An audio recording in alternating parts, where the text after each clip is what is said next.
This tank chat's going to be about this vehicle, the FV510, known to most of us as the Warrior Armoured Personnel Carrier. Please remember to like, subscribe or click the little notification bell if you don't want to miss out on these videos. And I'd just like to say thank you to all our patrons for making this possible. Please join them if you can. Now, the Warrior story starts back in the 1960s. We've already done a tank chat on the FV432. That goes into service in the mid-1960s. By 1967, already the Ministry of Defence starts a programme in the UK about what we're going to have or what's required as a replacement for the 432. And that starts off really between 68 and 71 as a series of studies that start going on, and they go to Chertsey, where the Fighting Vehicle Research and Development Establishment is, to put proposals or to get them to come back with proposals about what the future APC, or as it then develops into IFV, Infantry Fighting Vehicle, should really have. Should it have weaponry? What sort of speed should it be going? What levels of protection are going to be needed in the future? And that project, it goes through from about 77, 78, what they call a project definition part 1 stage, up at Chertsey, trying to establish exactly what's wanted. And Chertsey comes out with the idea they really want it to carry about 10 men. They want it to have Chobham armour on it. They think it's going to be needing a diesel engine of about 750 horsepower, and Chobham armour is really important, they think, for the levels of protection for that particular vehicle. Now, progress is made with industry. They go out for a competition.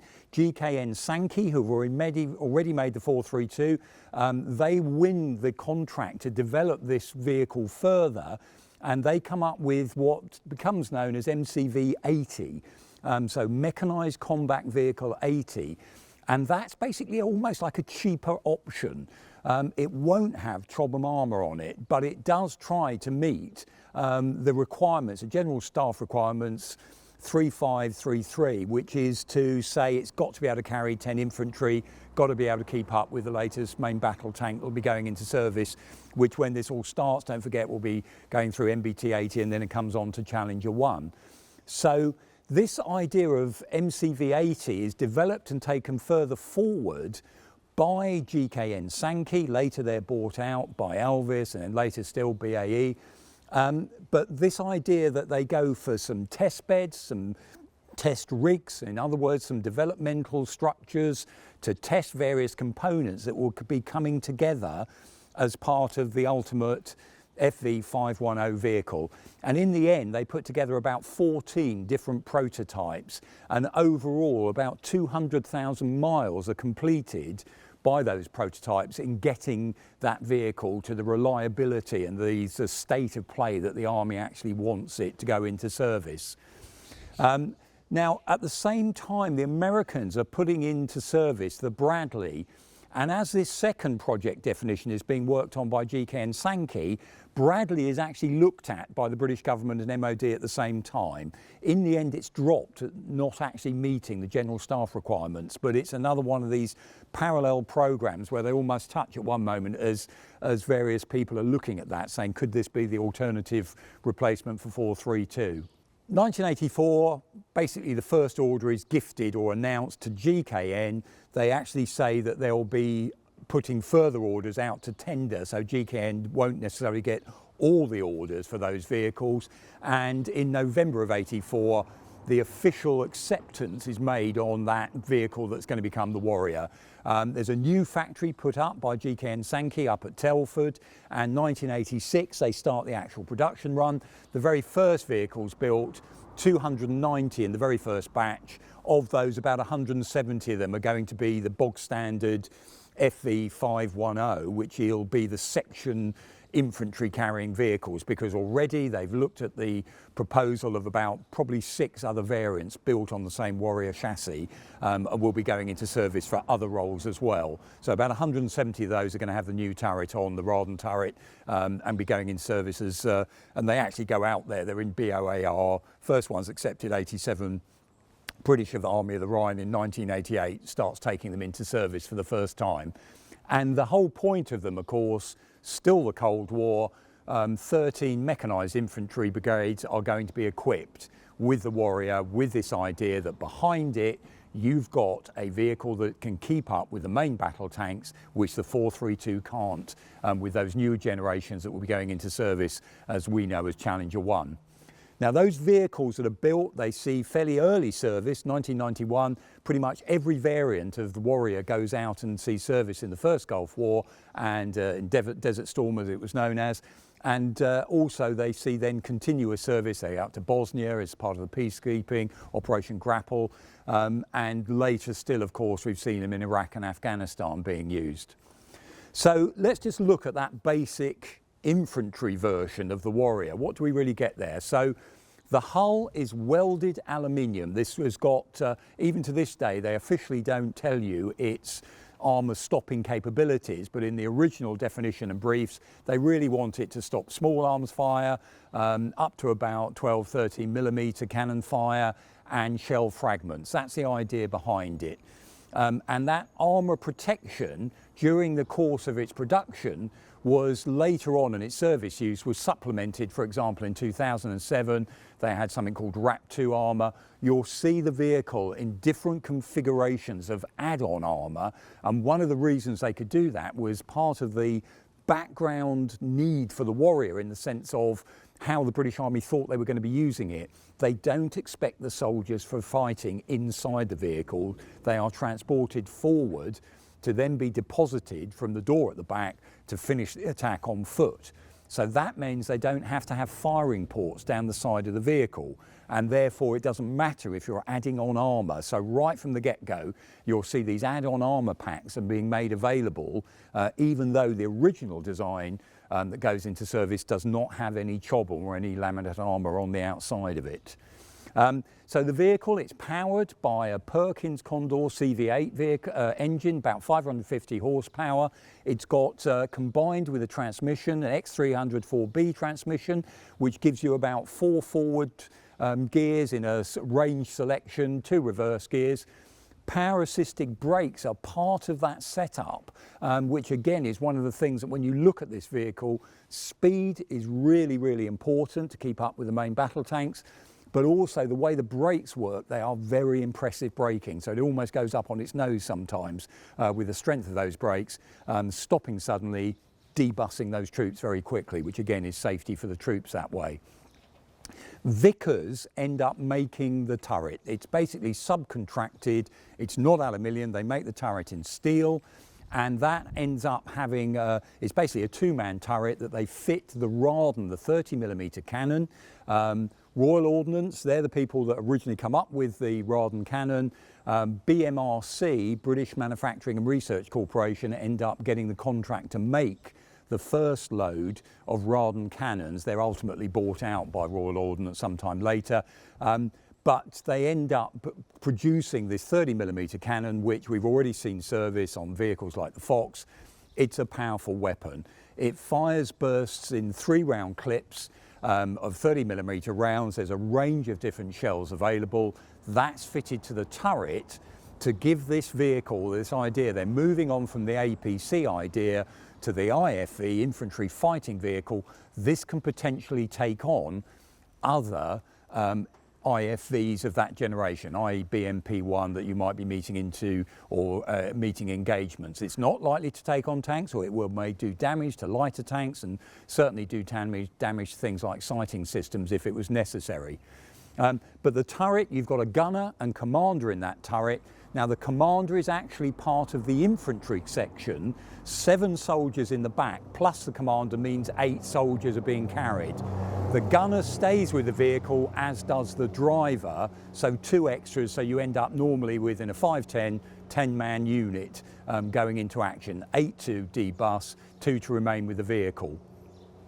Now in that commander's turret, you've got a periscopic systems all around, so they've got vision all about.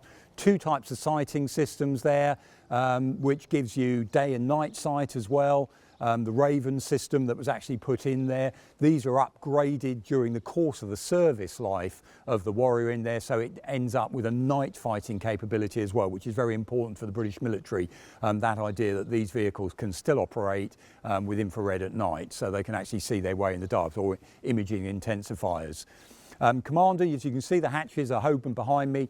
They both fold back that way. Both the gunner and commander have their sights in front of them with armoured shields over them until they're actually required for use. And right next to that 30mm Radon cannon is a chain gun, 7.62 chain gun, and the projectiles, or the empty cases rather, are projected forward out of the front of once they've been fired. That Radon cannon, it goes up to 45 degrees, down 10 degrees. That means it was also useful at firing at air targets as well, same along with the chain gun that way. So low-flying helicopters, etc. And again, that in urban operations, being able to fire up to 45 degrees is quite good, because that means you can get up to second floor windows, etc. and be able to cover troops advancing that way. So it's another small feature, but worth thinking about on how this vehicle is going to work. Smoke dischargers, backs at either side, banks of 4 smoke dischargers there, which obviously can protect or hide what that vehicle's doing behind a smoke screen that way. And the vehicle overall as well, you've got quite a bit of stowage on this, because if you're taking 8 infantry into battle, the requirement was they need enough kit in this vehicle for them to be able to last 48 hours on the battlefield. So on the outside you've got stowage bins, on the rear 2 big stowage bins, and inside, under in the crew compartments, under the seat, there's areas for stowage as well as they're taking about 250 rounds of the 30mm and thousands of rounds of the 7.62 with them. So, you know, there needs to be a lot of space. And on the outside of the hull, you'll see on the sides they put these little racks for putting extra stowage in down the sides there. In fact, the sides of the hull, they've got an angle to them that's disguised on this side behind me, because where this square door is, that's the NBC equipment. So this means that it gets overpressurized inside, so you should be able to survive on a chemical or nuclear battlefield. On the other side, again, that angle's hidden because there's actual cages to hold kit, camouflage nets, all sorts of other bits and pieces that the troops are going to need. So one of the points that's often made about Warrior is it looks fast across the battlefield, and that's down to its engine and its suspension. It's got torsion bar suspension. You'll notice down the side 6 double road wheels, rubber bush track with rubber pads on, steel track that it's got there, and the 1st, 2nd and the 6th wheel stations have got dampers on to give it a smoother ride as it's going fairly speedily cross country. And I say speedily, 46 miles an hour, about, what's that, about 76 kilometres on the open road. But if you watch them going cross country, and I know probably some of the people watching here have been in the back of one of these when it's being manoeuvred, it goes pretty fast. And that means that they gave the crews in the back harnesses, seat belts to try and hold them in place. Truth was, quite often those seat belts wouldn't be used, because by the time all the soldiers in the rear have got all their kit on, you know, it's almost impossible to get yourself strapped in properly. Later with Afghanistan, etc., with IEDs, mine blasts, these all-in harnesses become more important for vehicles that are being operated in those particular battle engagements and the nature of the campaigns they're on. The overall vehicle, 25,700 kilograms without being fully laden, so about 26, 27 tons. So it's a fairly hefty vehicle around the place. It can go about 660 kilometres on about 770 litres of diesel. The fuel tanks are actually in the floor pan of the vehicle. They've actually put the floor beneath where the soldiers are, and that to a certain degree helps with mine blast protection as well, by the very fact they're there. It will ford through, it's not amphibious, that wasn't going to be one of the requirements, can ford through about 1.3 metres of water without any preparation. It'll cross about a 2.5 metre wide trench from going forward that way. And it's originally fitted out with Klansman radio. Most of those are then replaced during its service life with Bowman, which is the current in-service radio system, so it's upgraded that way. As I mentioned are the sites, the Tallis Battle Group Thermal Imaging Site, or BGTI as it was known. It's got ×8 magnification, and it can be used for night fighting, which, as I mentioned before, very important that way. So these have been a vehicle in service a long time, so you'll see, as I mentioned, a number of those improvements going on and a number of upgrades during its service life. Now, the Warrior is seeing quite extensive service with British forces around the world. Originally, they were going to build over 1,000 of them. Options for change, that cuts down to 789 of the original variant were going to be put into service.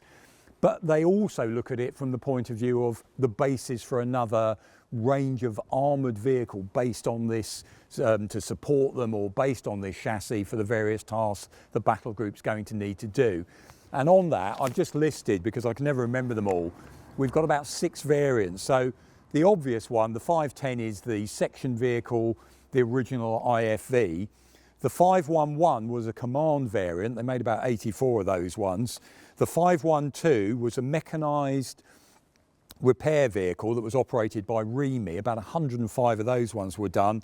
The FV513, the repair vehicle, another version of the repair vehicle that was used, and only 39 of those were made. FV514, the artillery observation. This one, the 514 version, has a mast on the back with a radar unit there. 515 was another version of a battery command vehicle. That's actually the one that I'm standing next to at the moment. It's so that the artillery can keep up with what's going on in the forward line of the battlefield and be calling up the artillery support from AS-90s or MRLS, things like that. So this one actually has a dummy gun on it. That's not actually a real Raden, but it will look just like a 510 going into service, and that means you're not going to be a particular target that's picked out and therefore nullify the idea of artillery support. Now, there was also a version, the Kuwaitis come up with an order that becomes a Desert Warrior, same hull, different turret. It ends up having a Delco REME turret with a 25mm cannon. It's very similar to what's on the Bradley, goes on the Desert Warrior. But in future, we hope in the future tank chats, we may well be able to have a look at some of those other variants. Now, Warrior, as I'm speaking, in 2022, still in service. It has been announced that it will be going out of service in the mid-2020s. All I can say is watch this space. It is due to be replaced by Boxer, but because of various problems in British military vehicle procurement at the moment in armoured vehicles, it may well be that Warrior ends up being re-rolled for a number of other tasks, maybe longer than the mid-2020s. So Warrior 2, the upgrade programme, we'll look at that on a separate tank chat. That was cancelled only a year ago, and so the whole Warrior fleet, in essence, is to go from the British Army. The replacement, as I mentioned, will become a wheeled vehicle in the future, and the aim is that's going to be Boxer. But we'll keep you informed about that, and we should be able to look. We'll not only do another tank chat on Warrior 2, but we'll also do some tank chats on, hopefully, and when we've got the opportunity, some of the other variants of this very important vehicle for the British military since the mid-1980s right up to, as we are today, coming on for the mid-2020s.